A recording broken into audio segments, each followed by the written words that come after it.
পাঞ্চালী, তোমার বিস্ময়ে আমি বিস্মিত নই কর্ণ। কেননা লোকে জানে আমি তোমার শত্রু। হয়তো তুমিও তাই ভাবো। দ্রুপদ কন্যা, যার চিন্তা আমাকে বহু রাত্রি বিনিদ্র রেখেছিল, দিনের পর দিন অশান্ত, অপমানে দগ্ধ, প্রতিশোধ স্পৃহায় অস্থির, আর আকাঙ্ক্ষায় আকাঙ্ক্ষায় উত্তাল, নষ্ট আশা, ব্যর্থ পরিতাপ, দুর্মর স্মৃতি, আমার অপহৃত নিষ্পাপ যৌবন। ভাবিনি সেই তোমাকে আবার চোখে দেখব। হঠাৎ ইচ্ছে হলো তোমাকে আবার দেখি। তোমার ইচ্ছে হলো? স্নিগ্ধ ছায়া, রৌদ্র কোমল হয়ে আসে, সুন্দর এই বনভূমি, মাঝে মাঝে গুঞ্জন পতঙ্গের, মাঝে মাঝে মর্মর পল্লবের। তাছাড়া আর শব্দ নেই। সম্ভব নয় কি কর্ণ? সম্ভব নয় কি এখানে এই আকাশের তলে নির্জনতায় মুহূর্তের জন্য, কয়েক মুহূর্তের জন্য তুমি ভুলে যাবে আমি তোমার বৈরী পত্নী? আমি ভুলে যাব তোমার উপর আমার আক্রোশ? সম্ভব কি নয়? সম্ভব কি নয়? মুহূর্তের জন্য, কয়েক মুহূর্তের জন্য তোমার আর আমার মধ্যে প্রীতি বিনিময়। মধুময় তোমার বাক্য দ্রৌপদী, কিন্তু দুঃখ নেই। শুধু বনভূমি দিয়ে রচিত নয় পৃথিবী, শুধু পতঙ্গের গুঞ্জন দিয়ে নয়, পল্লবের মর্মর দিয়ে নয়। আছে রাজধানী, প্রাসাদ, আছেন রাজন্যেরা, আছে চক্রান্ত, সংঘর্ষ, অস্ত্রের ঝঞ্ঝনা। মানুষ ভরে তোলে তার জগৎ কর্মের গর্জন, ঘটনার কলরোল দিয়ে। নিজেকে সময় দেয় না স্তব্ধতার জন্য, সময় দেয় না হৃদয়কে তার কথা শুনতে। সেই জন্যেই কর্ণ, সেই জন্যেই, যেহেতু সময় এত অল্প, যেহেতু সময় আর নেই। কর্ণ, মন্ত্রণা সভা বিফল হল। এবার যুদ্ধ আসন্ন, অনিবার্য। কিছু বলছো না? যদি অনিবার্য হয়, মন্তব্য অবান্তর। 13 বছর ধরে, 13 বছর ধরে আমি ছিলাম এই দিনের অপেক্ষায়। অহর্নিশ লালন করেছি ইচ্ছা। দুর্যোধনের উরু চূর্ণ হবে, দুঃশাসনের বাহু ছিন্ন হবে, আমার আনন্দ। মনে মনে বলেছি, হে যুদ্ধ, হে পাপনাশন, ভীষণ অগ্নিকাণ্ড, দেখা দাও, উদিত হও, রক্তবর্ণ উদ্ধার। কিন্তু আজ যুদ্ধের পূর্বক্ষণে, এই ভঙ্গুর স্তব্ধতার মুহূর্তে আমার মনে সংশয়। সংশয় কেন? পাছে পাণ্ডবের পরাজয় ঘটে। কৃষ্ণ বলেছেন পাণ্ডবের জয় নিশ্চিত। আমি তাকে বিশ্বাস করি, কিন্তু এখন দেখছি যুদ্ধের আয়োজন আমার ইচ্ছাকে বহু দূরে ছাড়িয়ে এলো। দুঃশাসনের বাহু ছিন্ন, দুর্যোধনের উড়ু চূর্ণ। কিন্তু শুধু তাই নয়, আরো হবে, আরো অনেক, যা আমি চাইনি, এখনো চাই না। আরো অনেক হত্যা, আরো অনেক মৃত্যু, হিংসার উত্তরে প্রতিহিংসা, পুনরাবৃত্ত। বলি হবে সজ্জনেরাও, বালকেরাও, সসৈন্যেও সশস্ত্রে দূর দূরান্ত থেকে রাজন্যেরা এসেছেন রক্তাক্ত এই উৎসবে যোগ দিতে, ক্ষুদ্র কোনো উচ্চাসা পূরণের জন্য, কিংবা যেহেতু রাজা তারা বংশ পরম্পর যুদ্ধকে কৃত্য বলে মেনেছেন চিন্তাহীনভাবে। এখন আমার মনে প্রশ্ন এই কর্ণ, তুমি কুরু বংশের কেউ নও, কোন রাজবংশেরই কেউ নও। এই যুদ্ধে তোমার স্থান কোথায়? আমার মর্ম কথা তুমি প্রকাশ করলে পাঞ্চালী। আমিও তাই ভাবি মনে মনে। আমি কে? পাণ্ডব নই, কৌরব নই, অনাত্মীয় এক আগন্তুক, কালো স্রোতে ভাসমান এক পাত্র, নির্বন্ধে ভরা, নিরুদ্দেশ, জল আর বাতাসের বেগে চালিত এক অনাহত অতিথি আমি হস্তিনাপুরে, কুলগোত্রহীন, নিষ্প্রয়োজন, দৈবক্রমে কুরুবংশের কাহিনীর মধ্যে প্রবিষ্ট, বা হয়তো আমারই ভুলে। যেহেতু আমি নিয়েছিলাম যোদ্ধার বৃত্তি, সূতপুত্র হয়েও চেয়েছিলাম অর্জুনের প্রতিদ্বন্দ্বী হতে। কোনো একদিন, কোনো এক স্বয়ম্বর সভায়। অর্জুনের প্রতিদ্বন্দ্বী, অথচ মাঝে মাঝে তোমাকে অদ্ভুতভাবে অর্জুনেরই আত্মীয় বলে মনে হয়। একটা নতুন কথা শোনালে তুমি পাঞ্চালী। এ কথা কেউ আগে তোমাকে বলেনি? তোমার হাসিতে, হাতের ভঙ্গিতে, কখনো তোমার কণ্ঠস্বরে, ওষ্ঠরেখায়, স্পষ্ট নয় কিন্তু আচম্বিতে ধরা পড়ে সাদৃশ্য, যেন দুই ভাই তুমি আর অর্জুন। তোমার কল্পনা শক্তি প্রখর। সূতপুত্রের সঙ্গে পাণ্ডুপুত্রের সাদৃশ্য, কিন্তু হয়তো কিছু আছে যা বংশ দিয়ে বিচার্য নয়, স্বতঃস্ফূর্ত আকস্মিক কোনো কৌলিন্য। আমি আজ তাই দেখছি তোমার মধ্যে।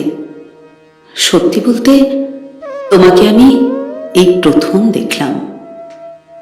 এর আগে স্বয়ম্বর সভায় তুমি যখন ধনুক তুলে দাঁড়ালে, আমি দেখেছিলাম শুধু এক ঝলক উজ্জ্বলতা, এক দীপ্ত পুরুষের আভাস মাত্র। কেননা তখনই পুরোহিত আমার কানে কানে বললেন, ইনি সূতপুত্র, তোমার বরণীয় নন। আমি নামিয়ে নিলাম চক্ষু, বুঝলাম তুমি ফিরে যাচ্ছ। তুমি যখন দ্বারপথে, আমার দৃষ্টি তোমার দিকে ছুটে গেল। সেই মুহূর্তে তুমি নিষ্ক্রান্ত হলে। কর্ণ, দীর্ঘশ্বাস কেন? ভালো নয় পাঞ্চালী, ভালো নয় নতুন করে বেদনা জাগানো, নতুন করে সেই জ্বালা, সেই প্রতিকারহীন অবিচার। দুর্বোধ কন্যা, ফিরে যাও। তোমার রূপের রশ্মি আমার পক্ষে দুঃসহ, তোমার ললিত কণ্ঠ আমার পক্ষে উৎপীড়ন। এখনো জ্বালা? এতদিন পরেও? দূত সভায় তোমার প্রতিশোধ কি পূর্ণ হয়নি? তোমার মনে আছে? তোমার মনে আছে দূত সভায় আমি কি বলেছিলাম, কি করেছিলাম? আমি ছিলাম আত্ম উদ্ভ্রান্ত, তোমাকে লক্ষ্য করিনি। আমারও স্মৃতি অস্পষ্ট, শুধু মনে পড়ে হঠাৎ তোমাকে সভাস্থলে দেখতে পেলাম। চোখে তোমার অশ্রুর বন্যা, চোখে তোমার রোষাগ্নি, বিস্রস্ত কেশ, বিশৃঙ্খল বসন, লজ্জায় তুমি উজ্জ্বলতর, অপমানে দীপ্যমান, লেলিহান শিখার মতো সুন্দর, ঝঞ্ঝাট তরুণীর মতো অশান্ত, এক আশ্চর্য অনন্ত উন্মোচন, এক অবিশ্বাস্য চিত্তমন্থন আবির্ভাব।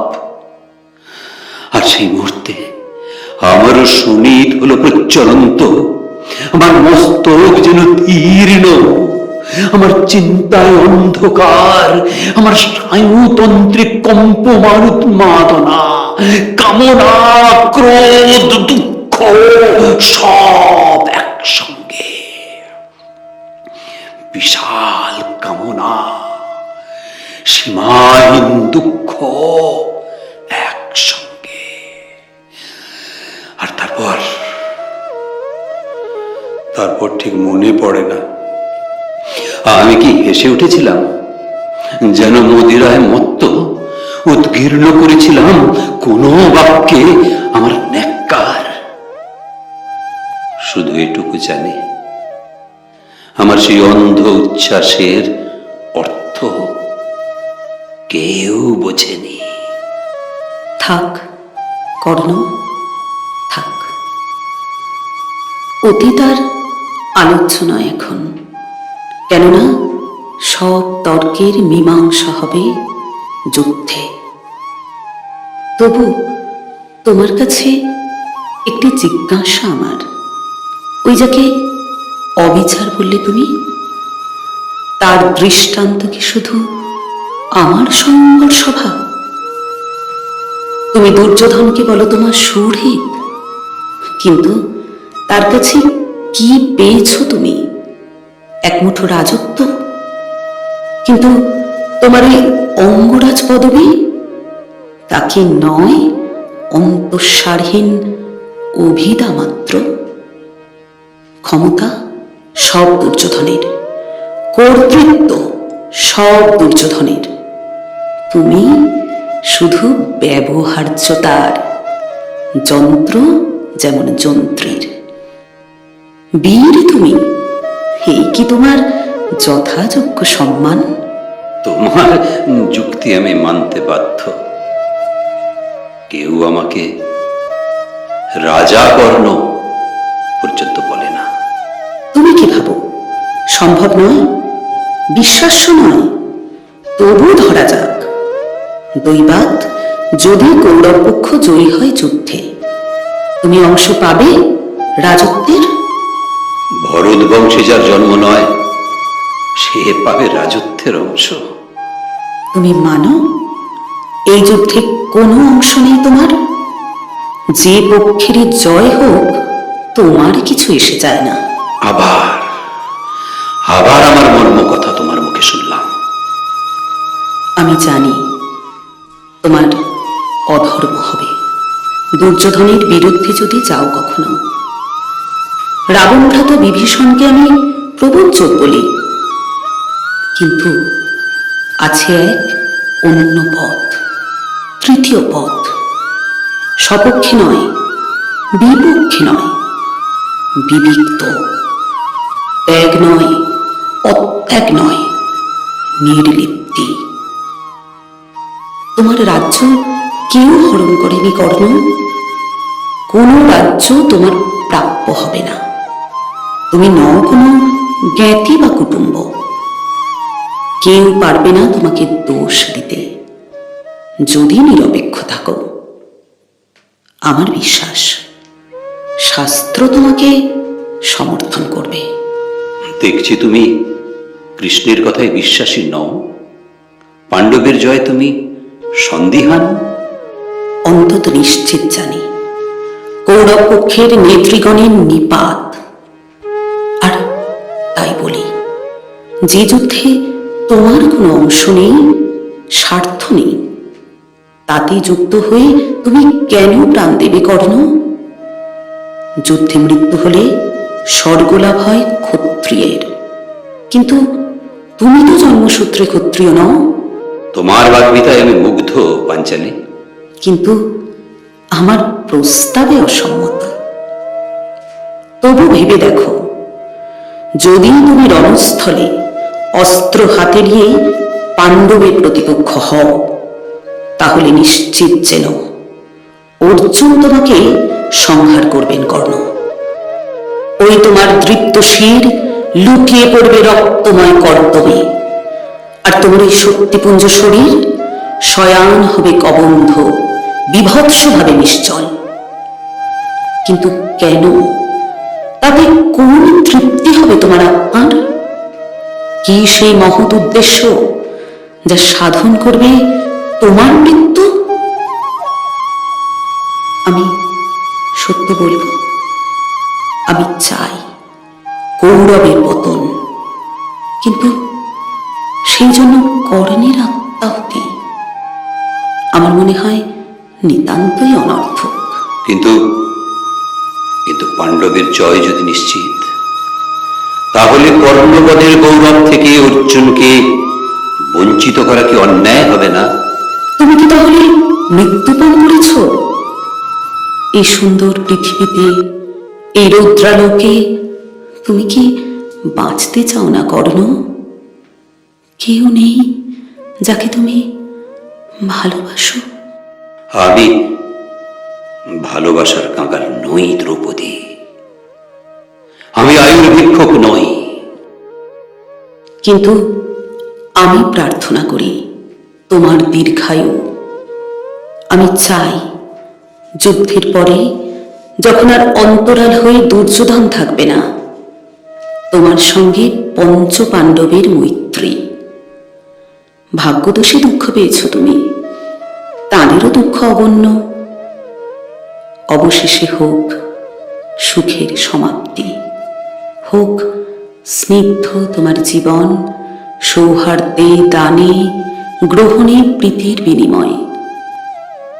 তুমি নিশ্চয় জানো, আমার স্বামীদের যিনি সুহৃদ, আমিও তাকে বন্ধু বলে মানি। কর্ণ, আমি তোমার বন্ধুতা চাই। আশ্চর্য, অনেক ধ্বংস, অনেক মৃত্যু, বিপর্যস্ত রাষ্ট্র, আর তারপর পঞ্চপাণ্ডবের সঙ্গে মৈত্রী, দ্রৌপদীর সঙ্গে বন্ধুতা। এই অধীরথ পুত্র বৈকর্তনের পাণ্ডবের আমার কে? কেউ নয়। আমি কি দ্রৌপদীর বন্ধু হতে চেয়েছিলাম? শুধু বন্ধু না, এই আমার উত্তর পাঞ্চালী। না, তুমি জেনো, আমি পাণ্ডবের বিপক্ষে আছি প্রতিশ্রুত। আমার সব অস্ত্র নিয়ে, আমার শেষ রক্তবিন্দু পর্যন্ত দুর্যোধনের জন্য নয়, কিন্তু যেহেতু তাতেই আমার সার্থকতা। এত প্রবল তোমার রণলিপ্সা? মহত্তম সেই যুদ্ধ যা নিঃস্বার্থ, বিশুদ্ধ সেই চেষ্টা যা নিষ্ফল। আজ পাণ্ডবেরা জয়ৎসুখ, কৌরবেরা জয়ৎসুখ, আকাঙ্ক্ষায় আশঙ্কায় তারা চঞ্চল। পাঞ্চালী, তুমিও তাই। শুধু আমি ইচ্ছাহীন, শঙ্কারহিত। শুধু আমি অনাবিল ভাবে প্রস্তুত। তুমি জেনো, আমি দুর্যোধনের যন্ত্র নই। কেউ মিত্র নয় আমার, কাউকে আমি শত্রু বলে ভাবি না। আমি স্বাধীন, আমি নিঃসঙ্গ। দেখছি তোমার কুখ্যাতি মিথ্যা নয়। তুমি দাম্ভিক, তুমি স্বেচ্ছাচারী। ভাবতে পারিনি দুর্বোধ কন্যা, আমিও তোমার সেবক হতে পারি কোনোদিন, আর তাও বিনা ত্যাগী, বিনা শ্রমে, শুধু নিশ্চেষ্ট থেকে, শুধু দিন যাপন, শুধু প্রাণ ধারণ করে। যদি তোমার পক্ষে বর্জনীয় হয় নিজের ইষ্ট আর লোভনীয় হয় আত্মলোভ, তাহলে আর বাক্য ব্যয় অনর্থক। আমি যাই। পাঞ্চালি, পাঞ্চালি, এই প্রথম তুমি আমাকে কিছু বললে, এই প্রথম কোনো আদেশ করলে আমাকে। আমার দুর্ভাগ্য, আমি তা পালন করতে পারলাম না। তবু তবু আমাকে বলতে দাও। অনেক ভাগ্যে আজ তোমার দেখা পেলাম। যুদ্ধের আগে শান্ত সময়ে রৌদ্রময় আকাশের তলায় যেও না পাঞ্চালি, আর এক মুহূর্ত অপেক্ষা করো। আমি দেখি তোমাকে আরো একবার ক্ষমতার সংঘর্ষ থেকে দূরে, ছলনার সন্ধান থেকে দূরে। তোমার চূর্ণালোক কাঁপছে যখন বাতাসে, তোমার বসন যখন বৃক্ষ ছায়া চঞ্চল, তোমার অধর যখন রৌদ্ররেখায় স্পৃষ্ট। যুদ্ধের আগে গঙ্গার তীরে শান্ত নীল বনভূমির নির্জনতায়। সুশ্রাব্য বচন যেন রূপমুগ্ধ যুবার, যার দৃষ্টি নীলিমায় মগ্ন, যার চিত্তে নির্মল অনুভূতি, অথচ এর বক্তা হত্যাকাণ্ডে যোগ দেবার জন্য উন্মাদ। তীব্র তোমার তিরস্কার পাঞ্চালি, কিন্তু সত্য নেই। আমি এত দূর পর্যন্ত হত্যায় বিমুখ যে মৃগপক্ষীকে আঘাত করিনি কখনো, কখনো খেলার ছলে সরসন্ধান করিনি।